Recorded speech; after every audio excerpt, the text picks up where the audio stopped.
वाले समय में चुनाव भी है और नरसिंहपुर की जनता तो वैसे भी राजनीतिक तौर पर अपनी जागरूकता के लिए पहचानी जाती है और भगवान नरसिंह की इस धरती पर जब जनसंवाद का मंच लेकर IBC 24 पहुंचा है तो वो ऊर्जा हमें यहाँ महसूस भी हो रही है। और अब IBC 24 जनसंवाद नरसिंहपुर के एक अहम पड़ाव की ओर हम आगे बढ़ चुके हैं और इस वक्त मेरे साथ बेहद खास मेहमान जुड़े हुए हैं। मंच पर आप देख पाएंगे कि हमारे साथ हैं जालम सिंह पटेल जी, जो कि पूर्व मंत्री हैं मध्य प्रदेश शासन के, नरसिंहपुर से विधायक हैं, भारतीय जनता पार्टी के कद्दावर नेता भी हैं। बहुत बहुत धन्यवाद सर IBC 24 जनसंवाद के इस मंच पर आने के लिए।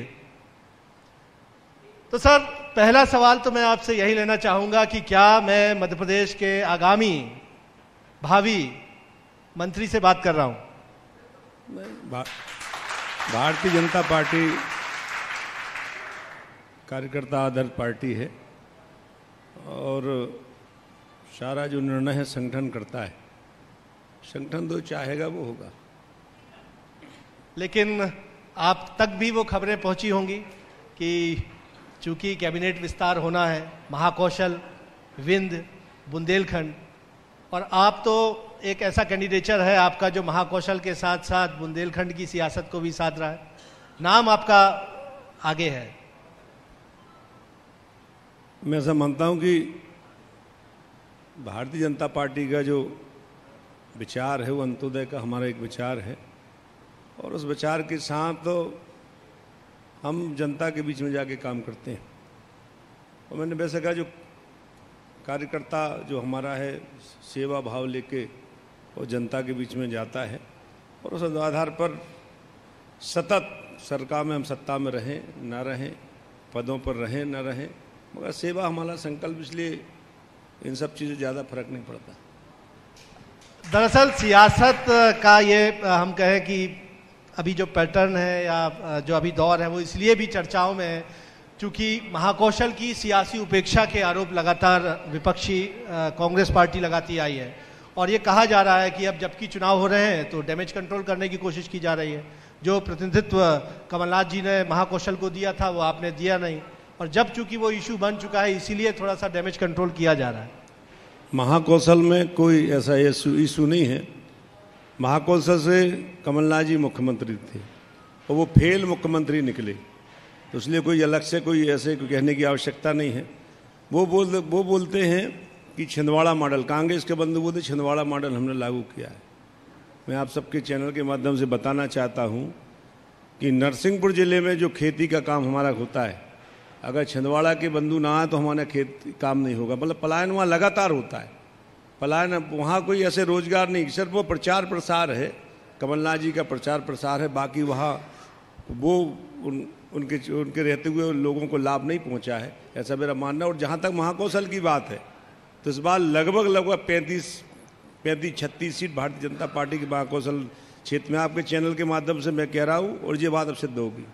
तो एक बड़ी बात कह रहे हैं जालम सिंह पटेल जी, जो कि माना जा रहा है कि कैबिनेट विस्तार में कैबिनेट का एक अंग भी हो सकते हैं, हालांकि अपुष्ट सूत्रों से ऐसी खबर है, लेकिन वो कहते हैं कि महाकौशल में एक बड़ा मैंडेट बीजेपी लेकर आएगी। कितना लेकर आएगी? 36 सीटें सर, कुछ ज़्यादा कह दिया, 13 से दुगने से ज़्यादा कह रहे हैं आप, 18 से दुगने से ज़्यादा सीटें दे रहे हैं महाकौशल। पहले भी आ चुकी है, हम लोग इसी महाकौशल में काम कर, पहले भी आ चुकी है, इतनी 39 सीट पहले यहाँ से आ चुकी है।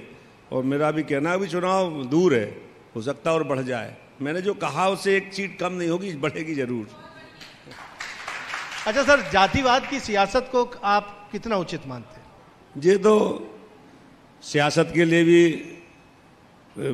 घुन की तरह है और जहाँ भी जातिवाद होता वहाँ न्याय नहीं होता, मेरा ऐसा मानना है, न्याय नहीं कर सकते। आपके पड़ोसी जिले बुंदेलखंड के मुख्यालय सागर पहुंचे थे अभी कांग्रेस के राष्ट्रीय अध्यक्ष मल्लिकार्जुन खड़गे। उन्होंने कहा कि अगर सरकार बनेगी तो जातिगत आधार जनगणना जो है मध्य प्रदेश में कराएंगे, पता चले कि यहाँ जो पिछड़े हैं या जो अन्य जाति के हैं उनकी आर्थिक स्थिति क्या है। जातिगत गणना हो चाहे न, आंकड़े तो हैं। पिछड़े वर्ग के लोग 51.9% में, पिछड़ा वर्ग विधानसभा की जो समिति हो तो उसका मैं संयोजक भी हूँ। और भारतीय जनता पार्टी, मैंने कहा कि विचार जो हमारा है अंत्योदय का, हमारा विचार से हम लोग भटते नहीं और बिना भेदभाव के प्रत्येक व्यक्ति को सरकार की योजनाओं के लाभ देने का हम काम कर रहे हैं। जो भी हमारी नीति बनती है उसमें हर व्यक्ति को सरकार की योजनाओं के लाभ मिलना चाहिए, वो किसी जाति संप्रदाय का हो। उसका अच्छा उदाहरण, कोई सामान्य वर्ग को हमने 10% आरक्षण दिया, और यहाँ जितने भी SC है, ST है, OBC है, सबके लिए लगातार हम काम कर रहे हैं। ये जातिगत जनगणना से ऐतराज बीजेपी को क्यों है? नहीं, कोई उसमें कोई ऐसा है नहीं, कोई उससे कोई इत्तेफाक रखते हैं, उसमें कोई जातिगत है तो सब जानकारी मैं बता रहा हूँ। 51.9% OBC है हमारे यहाँ, ST है, SC है, 22% ST है, बाकी 14-15% SC है। तो लगभग उसमें तो जानकारी तो पूरी है, उसमें कोई कहने की कोई बात नहीं है। वो तो जाति के नाम पर, धर्म के नाम पर कांग्रेस हमेशा से राजनीति करती आई है, और उसके अलावा कुछ दिखता नहीं है लोगों को। अबे वो अल्पसंख्यक को अलग करने का प्रयास कर रहे हैं, उनकी भीम आर्मी चल रही, वो एक कैडर है, उनका अलग है। उनकी जो वामपंथी है, वामपंथियों का अलग सिस्टम है, वामपंथियों का और कांग्रेसियों का एक सेटअप है, और उसके कारण मैं ऐसा मानता हूँ कि वो चाहते हैं। और आज की स्थिति में भारतीय जनता पार्टी से अगर किसी के चुनौती है, फोर्सेस से, जो विदेशी ताकतें हैं, उनसे वो उन विदेशी ताकतों से मेरा खुला आरोप है कि ये सारे के दल वो उनका पीछे उनके खड़े हुए। एक गंभीर आरोप आप लगा रहे हैं। SC सीट्स जो हैं वो भी बड़ी अहम है। सागर में खड़गे जी के दौरे को उसी का एक वजह माना जा रहा है। बुंदेलखंड हो या हमारा महाकौशल का ये क्षेत्र हो, SC अच्छे खासी संख्या में वोटर्स होते हैं। संत रविदास जी के मंदिर का शिलान्यास प्रधानमंत्री नरेंद्र मोदी ने किया, उनका काउंटर करने खड़गे जी आए।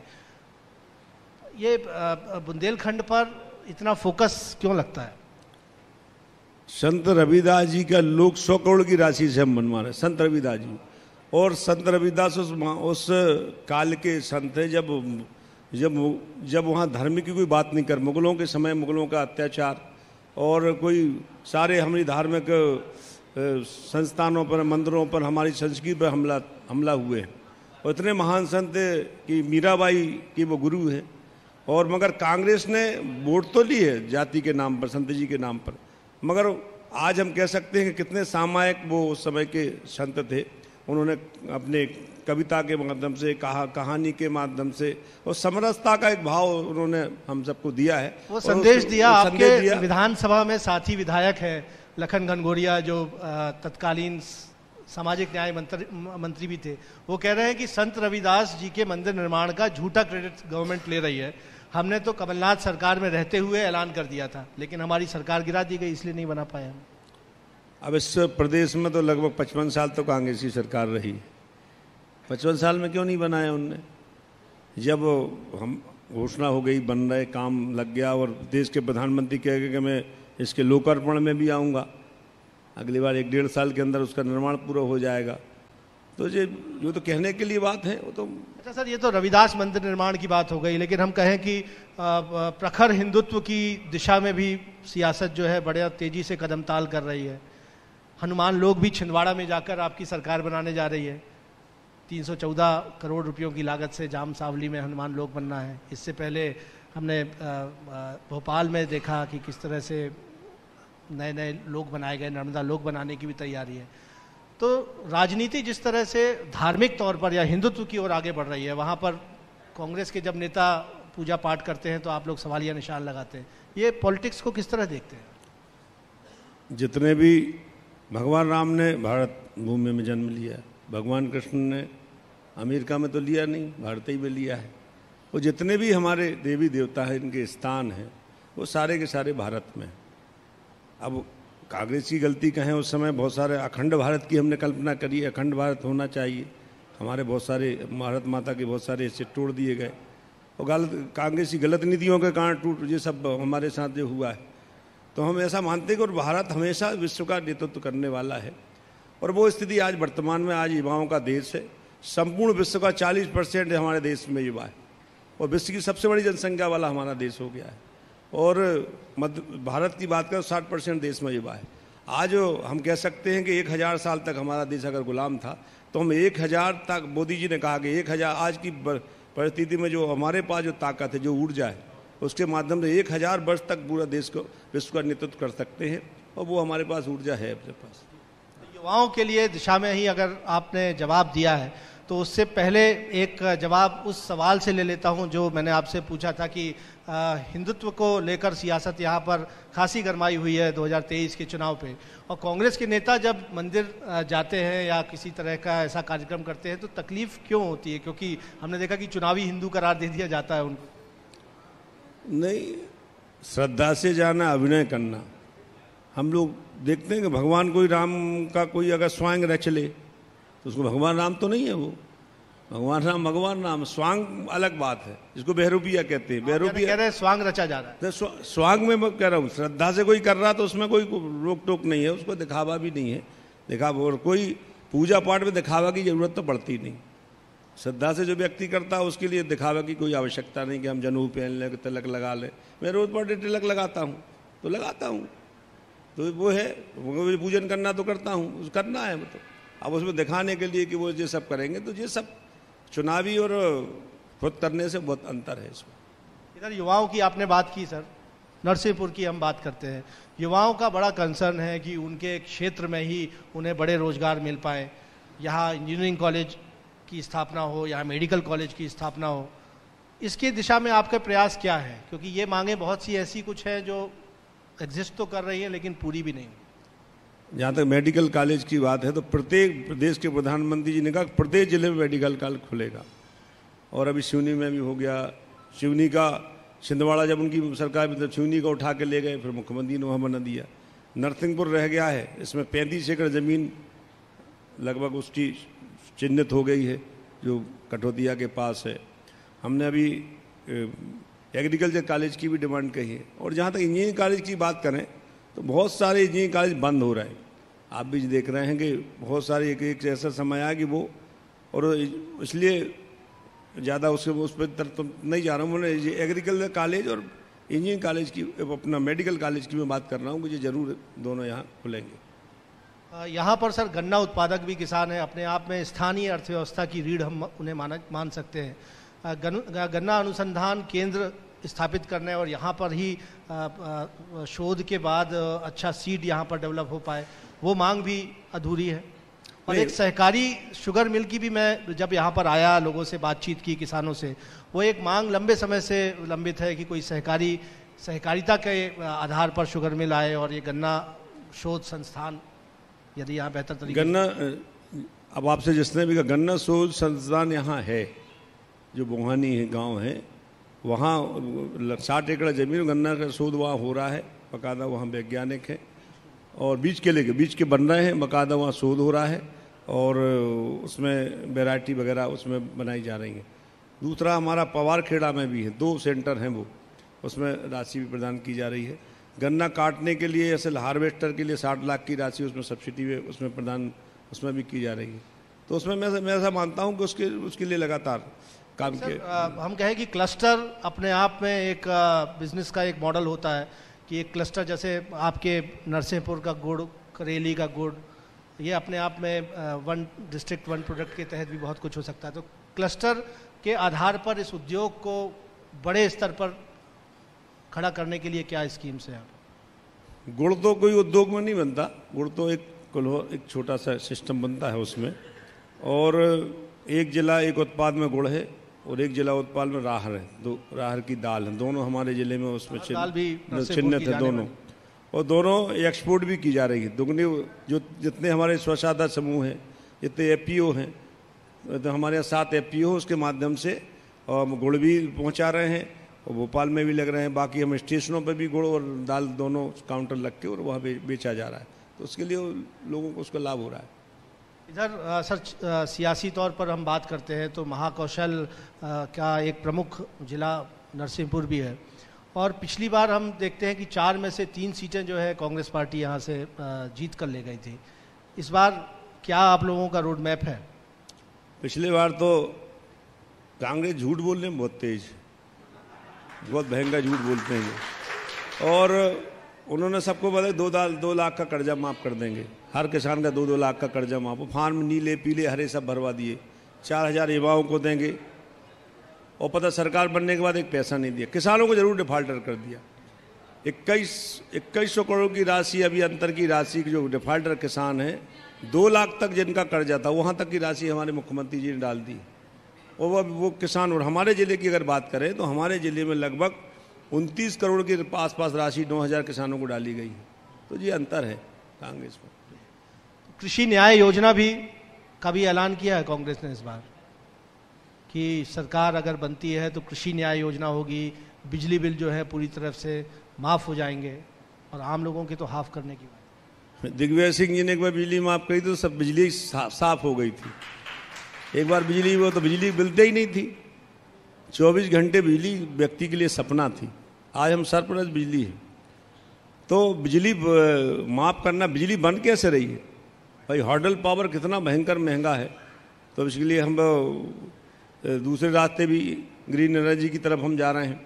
तो मैं ऐसा मानता हूं कि बिजली माफ़ करने की वो बात करें तो वो तो एक बार कर चुके हैं, एक बार मुद्दा हो चुका है। उनकी सरकार भी उनने बना ली थी, और बिजली की क्या हालत थी, बिजली खेतों में मिलती नहीं थी, कभी वोल्टेज नहीं मिलता था। और उसी क्षेत्र में लगातार हमने बहुत गुणवत्तापूर्ण बिजली की बात तो आज भी यहाँ पर है। मसलन 12 घंटे अगर बिजली मिले तो गुणवत्तापूर्ण मिले। और ट्रांसफार्मर का भी आपके पास भी बहुत शिकायतें आती होंगी, और यहाँ लोगों की शिकायत भी है कि ट्रांसफार्मर जब बिगड़ जाते हैं तो उसको सुधरने में समय लग जाता है। तो गुणवत्तापूर्ण बिजली भी मिले। लोग हमने ये जानने की कोशिश की थी, कई किसानों का ये भी कहना था कि बिजली बिल माफ़ नहीं चाहिए उनको, या मिलता है तो ठीक बात है, लेकिन उनकी पहली प्राथमिकता जो है वो गुणवत्तापूर्ण बिजली है। देखिए, बिजली अगर कम मिलती तो उत्पादन कैसे बढ़ता? हर साल उत्पादन बढ़ रहा है। उत्पादन क्यों बढ़ रहा है भाई? उत्पादन में कोई प्रभावित हो तब तो अपन माने कि भाई गन्ना कमज़ोर हो गया, मूंग कमज़ोर हो गई, गेहूं नहीं हो पाया, चना नहीं हो पाया, या अन्य फसल नहीं हो पाई। बिजली तो पर्याप्त मिल रही। बिजली में ऐसा मानता हूं कि 24 घंटे से फंसाते हैं यहाँ लोग। हाँ, वैसे ऐसा नहीं कि 8 घंटे आधे 24 घंटे करीब बिजली मिले, और रिकॉर्ड उत्पादन हो रहा है। हमारी सरकार खरीद भी कर रही, समर्थन मूल्य हर साल बढ़ा रही। 2013 से खरीफ का, रबी का और हमारे गन्ने का, और अभी ये मूंग का समर्थन मूल्य हर वर्ष बढ़ रहा है। 2013 के बाद बढ़ रहा है, इसके पहले समर्थन मूल्य नहीं बढ़ा। और समर्थन मूल्य हम खरीद भी कर रहे हैं, और हमारे स्वच्छता से मूंग कर रहे हैं।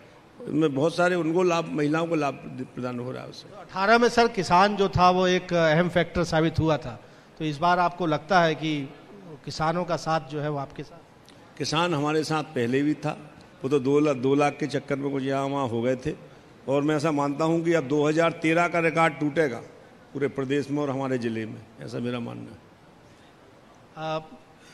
सर, जो सीटों की घोषणा, प्रत्याशियों की घोषणा पहले की है, कई सीटों पर हमने देखा कि प्रत्याशी तो आपने खड़े कर दिए, लेकिन कई जगह वहाँ पर आपसी कलह, या हम कहें कि जो दावेदार जिन्हें उम्मीद थी कि उन्हें टिकट मिलेगी, कुछ लोग सार्वजनिक तौर पर दुख जाहिर कर रहे हैं, कुछ पार्टी भी छोड़ रहे हैं।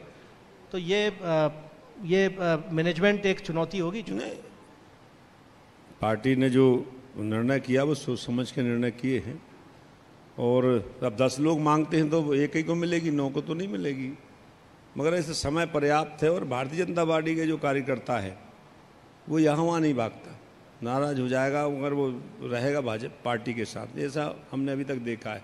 भाई नाराज़गी आजी चलती रहती, मगर वो रहेगा पार्टी को। और अपनी मांग की तो मांग कर सकता आदमी, क्यों नहीं कर सकता? यहाँ महाकौशल के हम कहें कि दौरे मैराथन शुरुआत जो थी प्रियंका गांधी ने की यहाँ पर जबलपुर में नर्मदा जी का पूजन करते हुए, और रानी दुर्गावती जी को भी माल्यार्पण किया। यानी धार्मिक मुद्दे के अलावा जो यहाँ के आदिवासी वोटर्स हैं उन पर भी ध्यान देने की कोशिश जो है, या उनको सामने रखकर कांग्रेस पार्टी आगे बढ़ रही है। यहाँ महाकौशल में इन दोनों ही इश्यूज़ पे आपको क्या लगता है? जहाँ तक महापुरुषों का मामला है, जिन्होंने देश की आज़ादी में अपना सर्वस्व न्यौछावर किया है, और उन्होंने ये प्रस्तुत किया है कि मात्र गांधी परिवार के अलावा किसी ने देश को आज़ादी नहीं कराया। नरसिंहपुर जिले की बात करें, 1842 की क्रांति की शुरुआत नरसिंहपुर जिले से हुई। राजा हृदय शाह लोधी, जिन पर 10,000 का नाम था। जब हमारे डेलन शाह गोंड आदिवासी, उन पर 3,000 का, उनको 3 दिन तक उनको फांसी पर लटकाए रखा। गजराज सिंह, जिनको चंडाल में फांसी, उन पर 5,000 का नाम था। सामंत सिंह, उन पर 5,000 का नाम था। लटकन जू, उन पर 2,000 का नाम था। नरवर्ती, इनकी बात तो कोई करता नहीं। इन्होंने किया नहीं। जिनके 1883 हल्का थे राजा हृदय शाह के 4 जिले में, वो आज भूमिहीन है। इनके पास या डेलन शाह जो मदनपुर ढिलवारा भोपाल से आए होंगे तो गांव पड़ता है, दरबार शाह और डेलन शाह दोनों, उनको भी फांसी पर लटकाया गया। तो मैं ये बात कर रहा हूँ, इसके अलावा और भी जिले में और भी बहुत सारे लोग हैं, लगभग 145 ऐसे परिवार है जिन्होंने देश की आज़ादी में अपना उसमें सब कुछ लगाया। मगर विशेष सिर्फ गांधी परिवार ने देश को आज़ाद कराया, ये तो गलत बात है। उन्होंने प्रचार ही किया है, मगर देश के प्रधानमंत्री जी हमें अगस्त क्रांति योजना जो लेकर आए थे, उनके माध्यम से पूरे देश में जितने भी हमारे भूले बिसरे जो भी उन्होंने कहा गए हमारे स्वतंत्रता संग्राम सेनानी, उनको याद करना चाहिए, तो हमको उनको याद करना है। जी, तो हम कहें कि सर एसटी सीट्स हों या एससी सीट्स हों, यहाँ पर पिछले बार के मुकाबले आप लोग उम्मीद कर रहे हैं कि वो पेशा एक्ट लाने की वजह से या जनजातीय नायकों के सम्मान की वजह से आप लोगों ने बेहतर परफॉर्म करने के लिए ज़मीन तैयार कर ली है?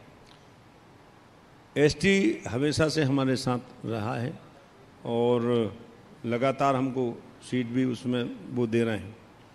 तो जैसे कहा कि पिछली बार जरूर 19-20 कुछ हुआ है कि 2 लाख का कर्जा माफ़ करेंगे, बहुत सारे उनने 15 साल के उनको लगा कि एंटी इनकम्बेंसी हो सकती है, हो गई होगी, सरकार की कुछ कमियां रही होगी। मगर इस बार मैं ऐसा मानता हूं कि मैंने जैसे कहा 2013 का रिकॉर्ड टूटेगा, ऐसा मेरा मानना है। उमा भारती जी अभी कह रही थी कि शिवराज जी से मैं चाहती हूं कि 2003 का रिकॉर्ड तोड़ दें। हाँ, तो और अच्छी बात, वो बड़ी नेता है तो उनको और अच्छा ज़्यादा दिखता है, 2003 का रिकॉर्ड तोड़ दे तो अच्छी बात। तो आपको लगता है कि ये मुमकिन है? मुमकिन है, तो हमारा नारा 200 पार है, हो सकता है 200 पार भी हो सकती है, जैसे जैसे गति से अभी चल रहा है, जनता का रुझान, जनता का आशीर्वाद प्राप्त हो रहा है, उससे लाभ। कांग्रेस तो कह रही है कि उसके सर्वे में 150 पार है।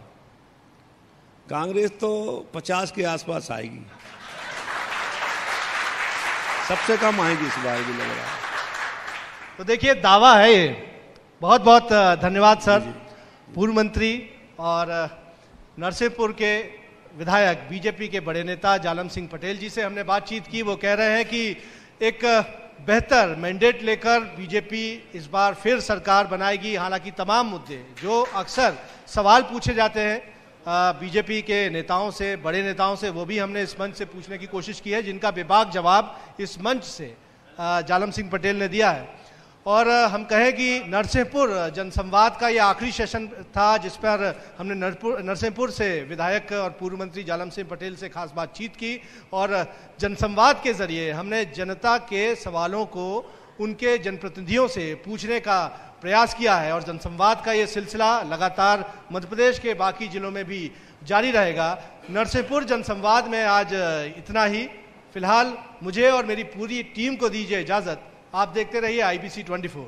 नमस्कार। तो जोरदार तालियां छठवें सेशन के लिए। आखिरी सेशन था हमारा और मैं मेरे सहयोगी से कहना चाहूंगी कि वो मोमेंटो भेंट करें हमारे अतिथि को। जालम सिंह पटेल जी जो पूर्व मंत्री हैं, भाजपा विधायक नरसिंहपुर के।